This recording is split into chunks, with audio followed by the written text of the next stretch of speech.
Bismillahirrahmanirrahim. Assalamualaikum warahmatullahi wabarakatuh. Waalaikumsalam warahmatullahi wabarakatuh. Alhamdulillah hamdan wa syukran ala kulli ni'amih. Ashhadu an la ilaha illallah wahdahu la syarika lah wa ashhadu anna sayyidana Muhammadan abduhu wa rasuluh fi kulli waqtin. Allahumma salli wa sallim wa barik ala hadzal nabiyyil karim sayyidina wa maulana Muhammadin wa ala alihi wa sahbihi wa man tabi'ahum ila yaumil akhir. Amma ba'd, fa ya ayyuhal hadirun, khususun ahlul hadir, syekhina wa mursyidina wa murabbi arwahina Sayyidi Syekh Muhammad Abdul Ghasifullah Maslul Qaddasallahu asrara ayanfa'ana bi barakatihi khairai dunya wal akhirah wa khairai zahiri wal batin. Al-Fatihah. A'udzu billahi minasyaitonir rajim. Bismillahirrahmanirrahim. Alhamdulillahirabbil alamin arrahmanir rahim maliki yaumiddin. Iyyaka na'budu wa iyyaka nasta'in ihdinas siratal mustaqim siratal ladzina an'amta 'alaihim ghairil maghdubi 'alaihim waladdallin. Yang kami hormati para sepuh, para bini sepuh, para pemangku manaqib Syekh Abdul Qadir Al-Jailani qaddasallahu asrarah, para tariqah Qadiriyah Naksabandiyah Mahat Surya Layasir Narasa BPKN, bil khusus pengurus Madrasah Raudhah Tambun, Khidmat Tambun, Bapak Haji Sutrisno, juga Sepuh Bapak Mujiono, dan yang lain yang tidak kami sebutkan. Yang berbahagia Ibu Mugiati, Ibu Yeyet, atau dulu kami menyebutnya manggilnya Umi Fatah, karena kami kenal dari lama ya, dari rumahnya belum berubah ini. Nah, iya dulu. Ingat ini masih apa tadi saya cerita mau apa? Ini masih belum ada nih ubin ini nih, masih ubin yang coklat yang ya, coklat itu dulu. Ingat banget. Nggak tahu tahun berapa sih. Kalau ubin aja belum berubah. Karena saya mah dari dulu anak bawang, kemana-mana kalau diajak sama Buya ikut. Termasuk yang paling favorit kalau Buya ngajak tuh seringnya kan kemari. Kalau udah jalan sama Ayah Patah, nyiprengnya, ngabringnya banyak banget jauhnya. Jemputnya di sini, nganternya sini, terus jalannya sama Ayah Patah kampung ke pelosok-pelosok. Kita kirim khusus Fatihah untuk Ayah Patah. Lahul Fatihah. A'udzubillahi minasyaitonir rajim. Bismillahirrahmanirrahim. Alhamdulillahirabbil alamin arrahmanir rahim maliki yaumiddin. Iyyaka na'budu wa iyyaka nasta'in ihdinas siratal mustaqim siratal ladzina an'amta 'alaihim ghairil maghdubi 'alaihim waladdallin. Alhamdulillah, terima kasih kepada Ustaz Ali yang telah menyampaikan ilmu-ilmu Allah dalam kitab Fadhailus Syuhur. Memang Abah mencuplik semua isi kitab Fadhailus Syuhur itu hanya untuk mengingatkan semua murid bagaimana taktik cara semua yang dikerjakan hanya untuk berzikir.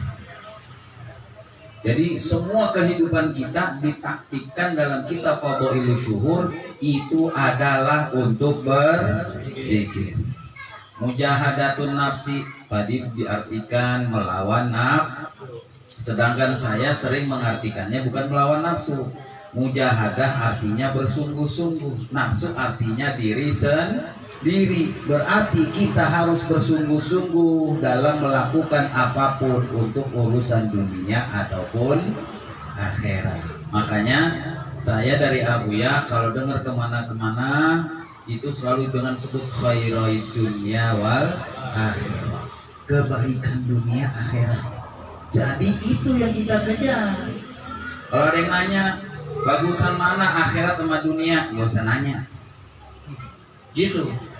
Kenapa? Karena gampangnya mau bagus akhiratnya harus bagus dunianya. Makanya Abah bilang surga itu bukan nanti tapi sekarang. Nggak bakal bikin akhiratnya nanti kalau sekarangnya tidak.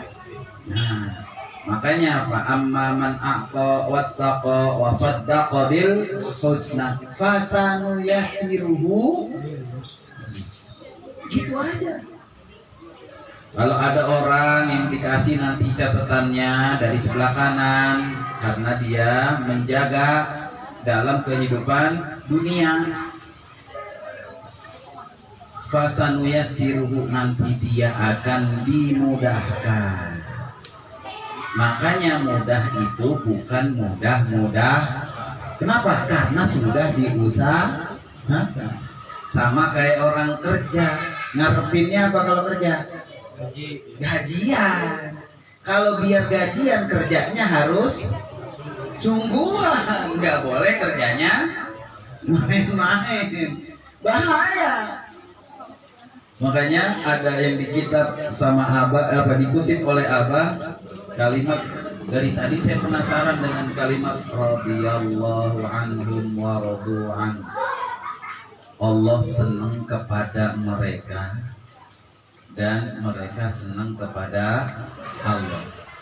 Kalau kita, mohon maaf saya main logika aja dikit, senang sama orang tapi orangnya nggak senang sama kita, namanya apa? Cinta sebelah tangan. Enak agak? Sedangkan dalam ayat itu Allah menyebut radhiyallahu, Allahnya udah senang duluan. Kira-kira kalau yang punya langit, yang punya bumi udah senang duluan sama kita, kelewatan kalau kitanya nggak bakal senang kepada Allah. Makanya yang enak itu bukan karena kitanya senang sama Allah, tapi Allah sudah senang kepada. Bagaimana? Allah adalah yang tidak akan tidak akan menyalahi janjinya. Makanya sering innallaha la yukhliful mi'ad. Harus yakin dengan itu. Kalau Allah sudah berjanji, Allah tidak akan ingkar janji. Apalagi janjinya, semua yang sudah Allah perintahkan. Sholat diperintahkan sama Allah, zakat diperintahkan sama Allah.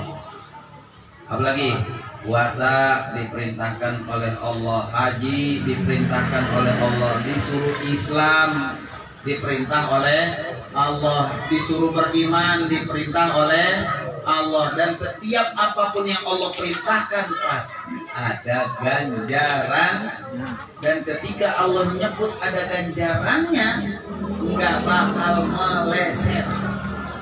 Bahasa kata gini, kalau udah dikasih prediksi, kalau kita ya lihat mau pohon kelapa, kira-kira dapatnya berapa ton tuh ya, gitu ya.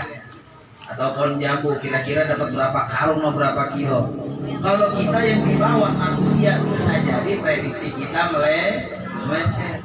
Tapi kalau Allah dijanjiin ntar jam sekian, waktunya sekian, dapatnya ini A, B, C, D, E, enggak bakal meleset. Dan apa yang kita harapkan? Kita sudah diberikan oleh Abah alat yang tidak mengharapkan kehidupan dunia, tapi bekerja di dunia tidak mengharapkan balasannya di dunia. Jadi bahasanya apa? Jangan main arisan di dunia. Jadi kerjaan kita ini jangan main arisan. Kenapa? Kalau arisan ada kocokannya, bakal keluar dari. Karena orang nganggepnya apapun ibadahnya sama kayak lagi main arisan. Sholat duha biar rezekinya lancar. Kapan ini keluar kocokannya? Ya. Mau tahajud biar hatinya tenang karena lagi geringsangan. Kapan ini? Jadi kita mah sudah pasti disetor. Kapan setornya? nanti sudah disimpan di Lauhil Mahfuz catatannya. Kita di amman atau wattaqo wa saddaqa bil husna, dan benar dalam berbuat baik. Dan yang berbuat baiknya sama, pakai kalimatnya benar. Apa itu benar? Sesuai SOP. Kalau ada orang kerja meskipun capek, udah berompong, wah, udah palanya sampai puyeng, semua kerjaan tempatnya rapi, tapi udah sesuai SOP, kira-kira gimana? Gajinya sesuai? Enggak, karena dia itu cuma digaji sesuai SOP. Sedangkan Allah beda. Kita ini SOP-nya cuma satu. Apa? Mau ngerjain apa aja harus ikhlas. Itu SOP yang tidak boleh ada pengecualian. Ikhlas dalam sholat disebut khusyuk. Makanya sering dibacakan alam yakni lilladzina amanu an takhsha'a qulubuhum bi dzikrillah. Apakah belum sampai saatnya untuk orang-orang yang beriman bahwasanya hati yang khusyuk itu hanya bisa dengan zikir? Oh itu. Kalau begitu yang lainnya sama. Enak dong. Apalagi kalau kerja macam-macam peralatannya sama apa beda?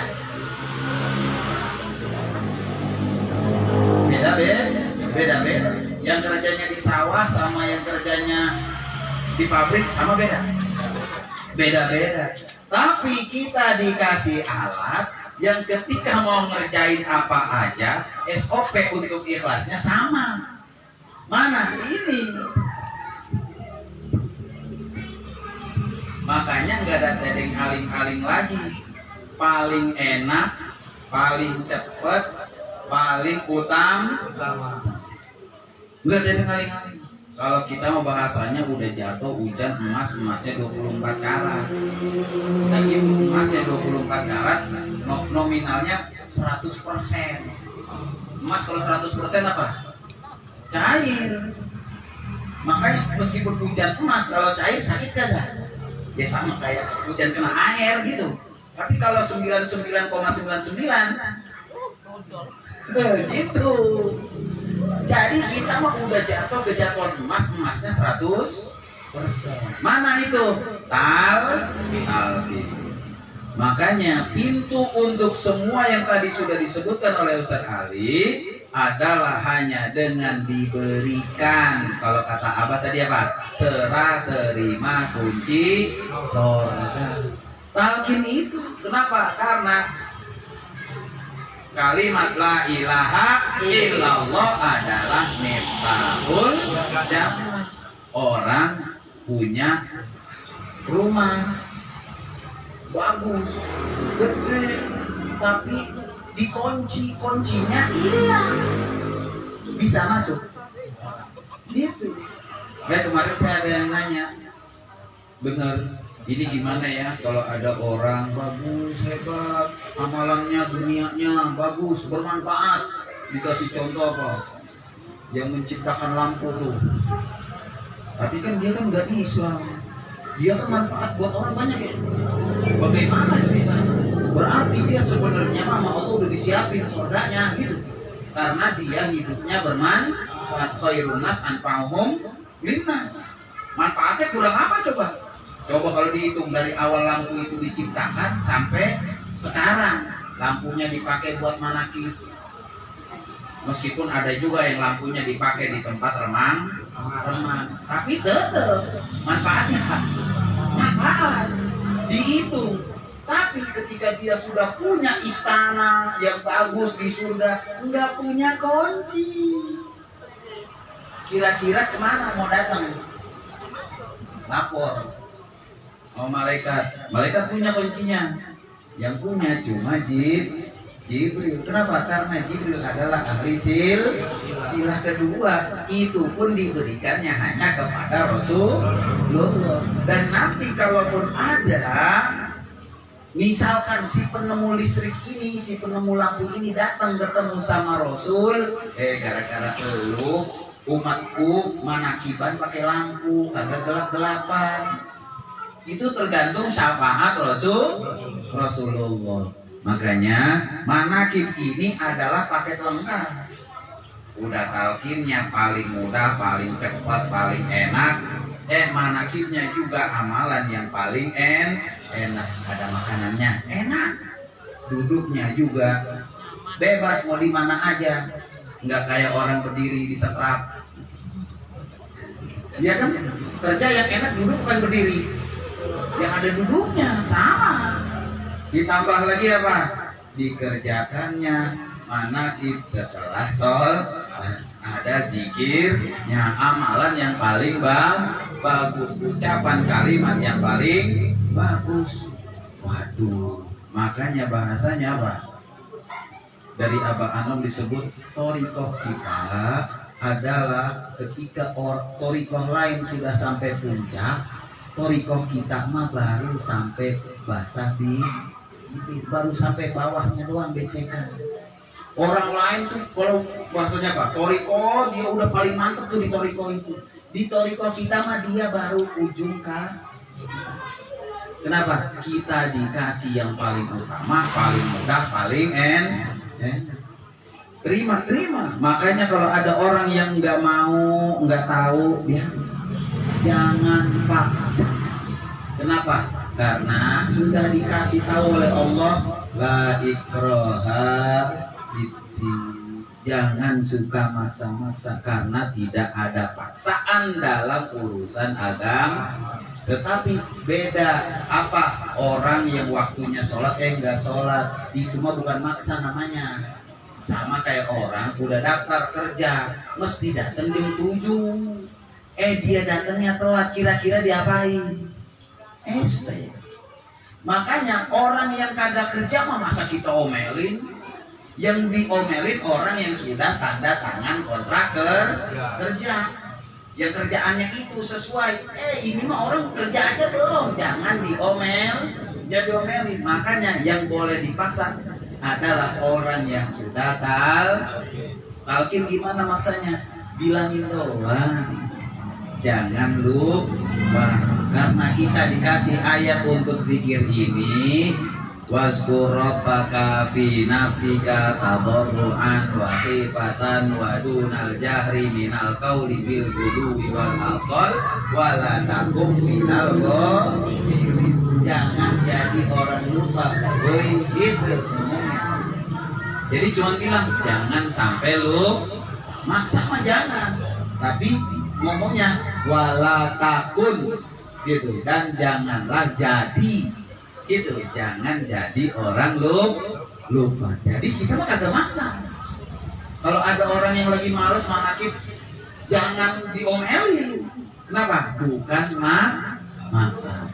Dan kalau ada yang orang lagi ketagihan pengennya manakib mulu, lagi emang kagak ada manakib, enak sekarang dikasih sama Abah, berdua bisa manakib, kalau bertiga bisa manakib, sendiri juga malah bisa manakib. Makanya butuh itu bukan karena lagi pengen, tapi ketika lagi senang, inilah yang disebut dengan nafsu. Senang apapun, senang itu sama Abah, saya nilai nama Buya begini, nafsu itu kayak mata uang 2. Kalau dipakai di tempat baik, dia akan menjadi baik berlipat ganda. Kalau uang dipakai di tempat tidak baik, dia akan menjerumuskan orang yang memakainya. Sama, nafsu itu kita pakai gimana keinginan kita. Dan kita dikasih tanggung jawab karena apa? Karena kita punya akal. Tahu benar buruknya dari mana akal? Sudah ada ilmunya, ngaji, ada Al-Quran, ada hadisnya. Kalau kagak ngaji gimana? Nggak usah pusing, lihat aja guru.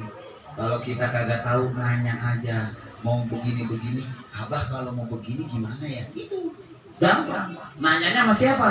Sama yang kenal abah. Siapa? Orang yang dekat sama abah.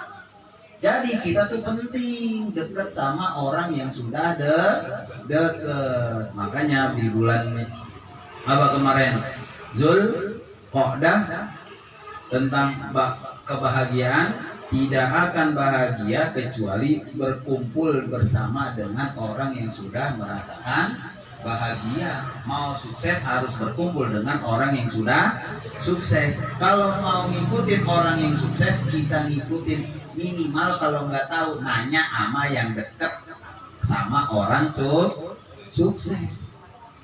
Jadi perlu kayak dulu, kenapa ayam patah bisa begitu hebatnya? Kenapa saya bilang begitu hebatnya?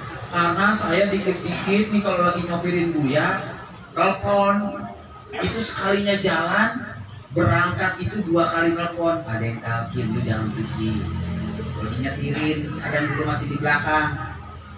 Itu yang telepon. Kiai ada yang mau talkin, baru rapi. Kiai ada lagi yang mau talkin, kagak rapi-rapi. Itu pertama Buya bilang apa? Ayah patah bisa segitunya. Ternyata karena memang dekat sama keluarga abang. Makanya petunjuk ini penting kalau ada apa-apa. Dan kita ketika sudah punya, bukan kita yang punya petunjuk. Kadang begitu nih, yang bikin merasa gitu. Kita kan udah zikir, seolah-olah zikirnya punya kita. Sama kayak orang udah capek bikin anak gede, seolah-olah anaknya anak kita. Kenapa? Karena setiap anak adalah titipan. Dititip aja buat digedein, jangan sampai jadi kuntet gitu. Jadi pinter, jangan sampai kagak jadi pinter. Badannya jadi kuat, jangan sampai jadi lemah. Karena di ayat Al-Quran gitu, jangan sampai punya keturunan di apa yang lemah. Kita sudah ada di sini dikasih kemampuan nanya. Makanya tadi disebut guru kita adalah guru rohani. Kalau sakit ada apa-apa tetap ke dokter. Tapi kalau emang udah ke dokter nggak bisa, nanyalah ke abah. Kenapa? Karena bisa jadi dokternya kurang spesialis. Kalau spesialis mahal. Orang kita berdatangnya ke dokter umum aja. Nah, udah bikin rumah kagak rapi-rapi. Nanya aja ke apa? Tukangnya kali kagak profesional. Nanya sama abah, ada apa ya bang? Bisa, abah pasti bisa. Tapi kita usahakan dulu mengerjakannya secara profesional. Makanya tadi di Jagat, Abah Jagat bilang bahwa sekarang target dari abah adalah santri yang sarjana. Semuanya pakai ilmu. Bapak-bapak yang umurnya 50 tahun kuliah lagi pak. Yang belum sarjana suruh jadi sarjana. Buat apa? Kalau mahasiswanya banyak, nanti biar cepet jadi universitas. Kalau saya nih ngarepin mungkin dari Tambun, karena kemarin Ajujun ngasih himbauan 1 wakil alkim minimal bisa bawa 1. Ini mah yang sekarang udah baru lulusan SMA mau kuliah, daftar aja langsung ke Usama. Misalkan ini dari Tambun bisa dapat 20 orang yang mau kuliah, kali aja nanti dapat potongan. Ngomong gitu dari Korwil, biar semuanya bisa kuliah. Kan lumayan kalau yang kerja ya ada dapat tunjangan ya. Pendidikan kan biasanya gitu. Dan ini juga bukan karena apa? Satu, beruntungnya yang kuliahnya di STIB, semoga nanti jadi Usama, sedang diusahakan. Setiap pelajaran itu isinya selalu tentang dakwah. Jadi bahasanya kalau lagi kuliah ingat aja ketekel di masjid gitu. Cuman ditanya, ada pertanyaannya, ada ujiannya. Kalau selama ini kan manakib ada ujiannya kagak? Kagak. Kalau manakib ada ujiannya bisa berapa orang yang kagak lolos? Saya juga belum tentu lulus kalau manakib itu ada ujiannya. Misalkan ada standar nih, manakib yang dianggapnya berhasil, manakib malam ini. Waduh, yang tadi sholat maghrib dan zikirnya diterima adalah siapa yang bisa? Kalau kuliah begitu dinilai. Kenapa kita setiap amalia kagak nilai? Karena kita ketika melihat orang lain bil ilmi dengan pengetahuan, tetap yang nilai adalah Allah. Yang mana yang ininya paling banyak? Fazkurullaha katsira la'allakum tuflihun. Maka sebutlah nama Allah banyak, berarti dia beruntung. Ya berarti yang sedikit zikirnya dia yang beruntung. Kenapa? Kalau dibikin lomba. Kenapa harus begitu? Karena selalu kita ingat fastabiqul khairat, berlomba-lombalah dalam kebaikan. Jadi sebenarnya kita lomba tanpa harus main sikut-sikutan, kita sendiri-sendiri, nafsi-nafsi. Lagi lomba, mana kita sebenarnya lagi duduk, tapi sebenarnya lagi fastabiqul khairat. Enak kan? Enggak diundang kompetisi manakib di madrasah Raudhah. Enggak kan? Padahal aslinya sedang berkompetisi. Nilainya siapa yang nilai? Syekh Mursi. Dari mana? Man hasuna khidmatuhu wajabat karomatuhu. Nilai yang paling pertama itu, siapa yang baik khidmatnya maka wajib mendapat kemuliaan. Makanya kalau bisa manakib main cepet-cepetan datang, kelarin kafe. Begitu. Karena yang dinilai itu. Ketika tetangganya belum datang, mungkin listriknya mati, kabelnya, kipasnya kagak ada, apalagi sampai manggul-manggul sound tuh gede banget. Masya Allah, saya tadi sampai aduh, buat apa kagak itu Pak Haji? Begitu Pak Haji. Karena takut doang. Karena ada juga yang pengalaman waktu manggul kalah. Ini yang paling penting dalam thariqah kita di bulan Muharram. Mahabbah pengertiannya adalah bukan kecintaan Allah, bukan Allah yang cinta, tapi mahabbah adalah teknik untuk mencintai Allah. Bagaimana setiap orang harus bisa caranya sendiri mendekatkan diri supaya cinta kepada Allah. Karena setiap orang kan pekerjaannya beda-beda. Ada yang pekerjaannya sama, mungkin satu tempat, satu pabrik, satu divisi ada. Belum tentu ya. Ada yang tiap mungkin ojek, ada yang kerjanya di pabrik, ada yang bawa peronjongan segala macam. Bagaimana menentukannya? Gitu. Jadi setiap orang harus bisa menguatkan dirinya dengan dan khidmatnya kepada guru. Makanya tadi apapun kebutuhan guru, keinginan guru, kita coba realisasikan. Meskipun cuman modal mulut, meskipun cuman modal telunjuk, meskipun cuman modal tangan, meskipun cuman modal dengkul. Kamu bisa modal dengkul? Iya. Kali aja mobil abah lagi susah bisa ditahan pakai dengkul. Itu khidmat juga gitu. Secuil. Karena jangan ngarep pahala yang gede kalau yang kecilnya masih buruk.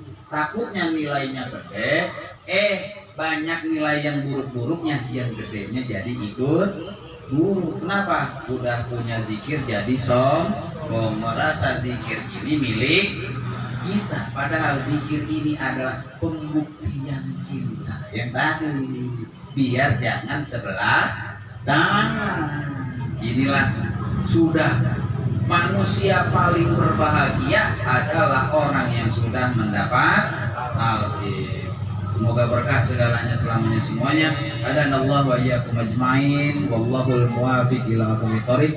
Assalamualaikum warahmatullahi wabarakatuh. Waalaikumsalam warahmatullahi wabarakatuh. Allahumma